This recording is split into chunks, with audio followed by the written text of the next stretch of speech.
Estamos de volta para o último bloco do programa de hoje, discute símbolos e rituais, e a literatura é o ponto de toque para isso, é a pedra do reino, né, o Fly, para falar sobre isso. Então, no ano de 2012, uma decisão aqui do Conselho da Magistratura do Rio Grande do Sul gerou uma polêmica enorme, determinando retirar o crucifixo, né, símbolos religiosos dos edifícios aqui da Justiça do Rio Grande do Sul. Isso também é um bom tema para debate, né?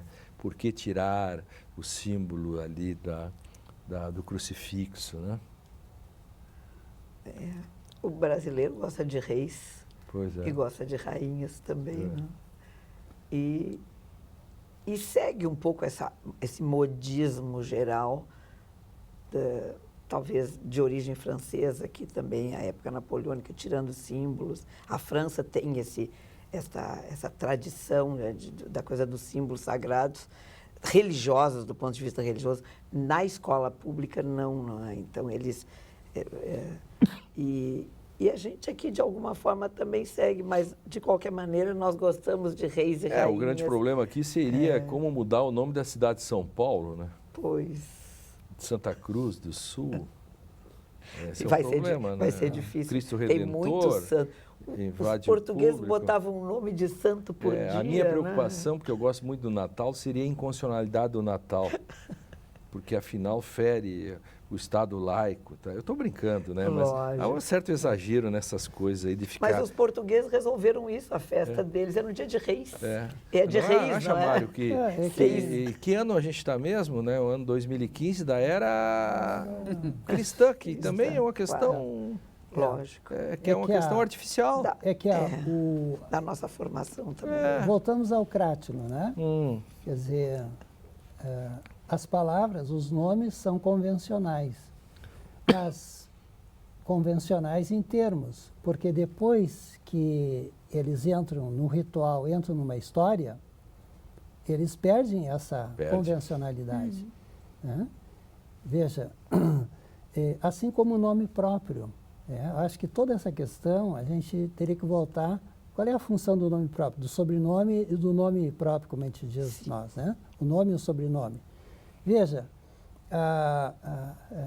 se o sujeito se é Casagrande, ele é Casagrande. Ninguém pensa na casa, que a casa é grande, né? Vê? Quer dizer, se descola completamente da coisa. Né? Eu não posso dizer porque tu te chama Lênio, tu é leniente. Claro, exatamente. Eu acho que não é. O cara que tem em Portugal tem nomes muito estranhos, né? Por exemplo, o cara chama Boa Morte. Boa Morte, né? O cara não está pensando na boa morte dele e tal. Porque descola nesse sentido do nome e a coisa. Veja, né? mas só que quando o sujeito se haver com o nome próprio, o que se passa? Qual é o impacto do nome próprio, né?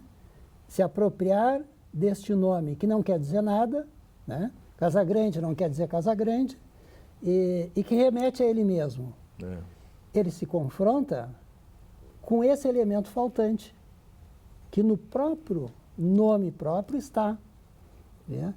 Agora, por que isso precisa de uma roupagem de reis, rainhas ou outras? Né? É como funciona, acho. Né? Quando o valor está ali, isso é grande. Né? Quando o valor está colocado ali, e o valor circula. E você não acha aí também, exatamente nessa linha, porque nomos é lei. E por isso que o nome da coisa, o capítulo mais importante do Crátilo, que você acabou de citar, é da justeza dos nomes. E a Bíblia disse, no princípio era o verbo da nominação. O Gabriel Garcia Marques, as coisas eram tão recentes que ainda não tinham nome, tínhamos que apontar com o dedo. O dedo de Deus, que faz aquela questão da Capela Sistina para ligar o homem com as coisas, os nomes. O prenome será imutável, diz o Código Civil. Poxa.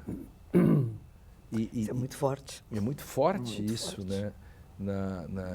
E tudo isso é feito por exemplo, a ritualística de escolher o nome e depois eu te batismo com o nome de, e mesmo que não faça batismo, mas você vai ao cartório, você registra para Ou seja, todo sempre. põe no livro sagrado quase, né? Põe no Sim. livro que vai te reconhecer como sujeito. Nomina. Claro. E qual é que foi a Isso. primeira corrente filosófica contra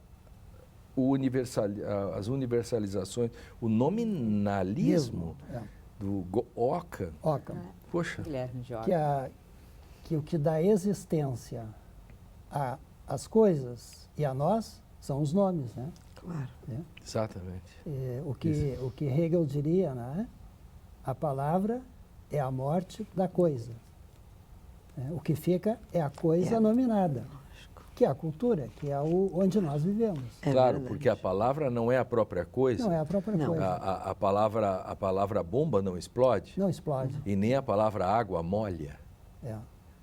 Né? Então, é porque ela representa. Mas uma palavra pode ferir muito mais do que um soco. Claro, sem dúvida. Claro. Aí o Platão vai dizer que a palavra é como um farmacon. Um farmacon.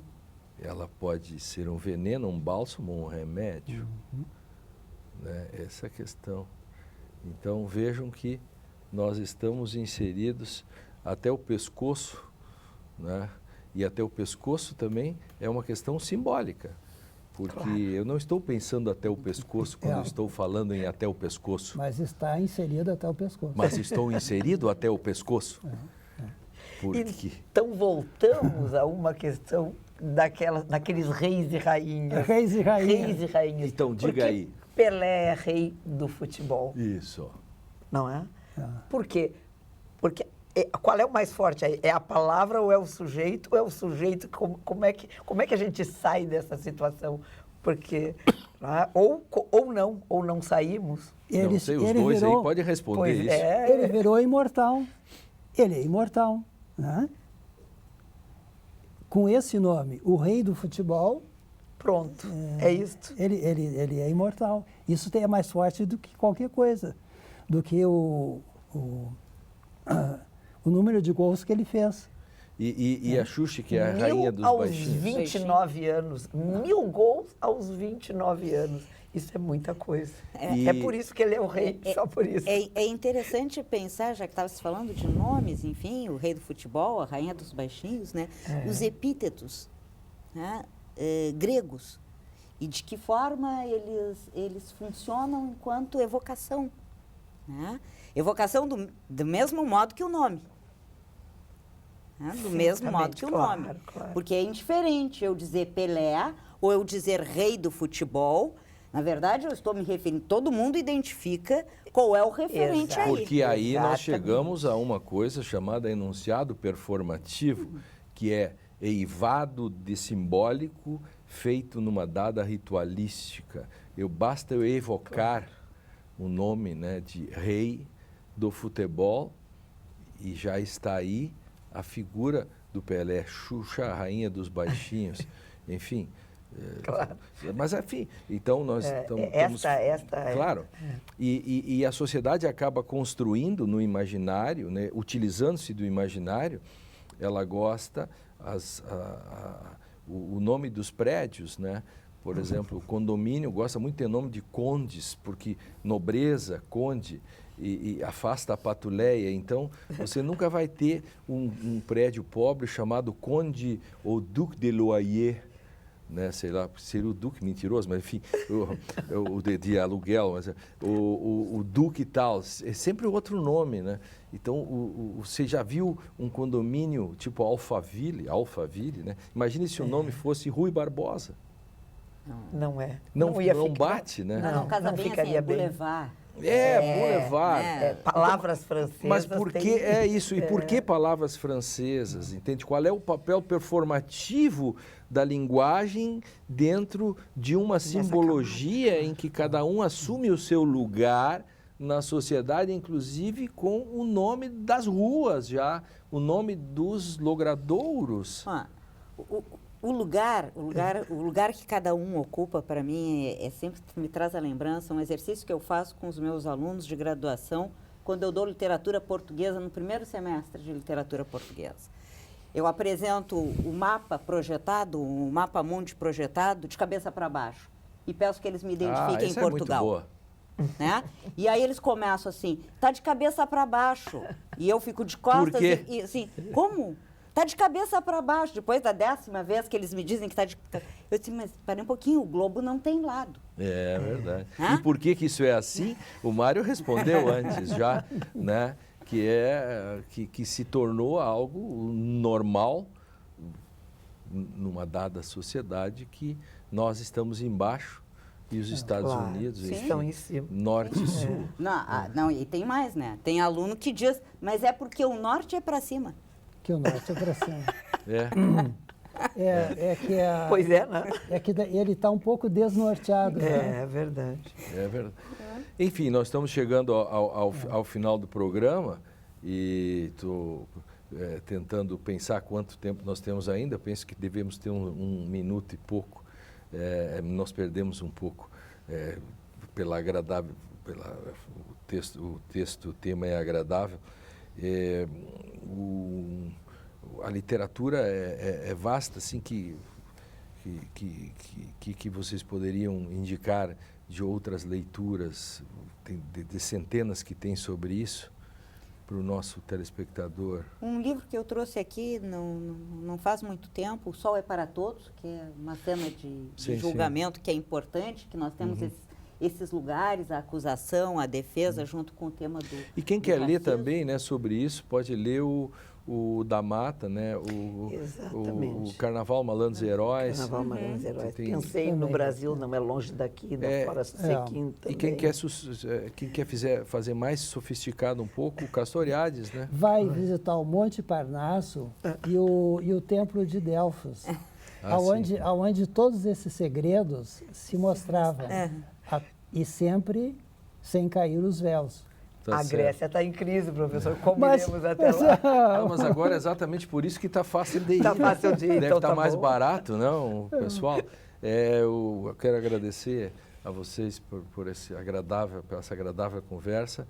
Direito e Literatura fica por aqui. Assista esse e outros programas no facebook.com/Direito e Literatura.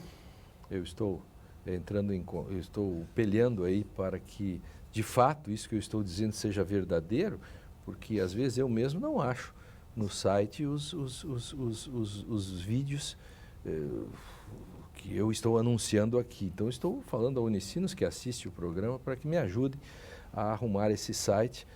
Não esqueça de participar, faça sugestões e comentários. Eu espero você no nosso próximo encontro e que também você encontre a gente no youtube.com. Até a próxima.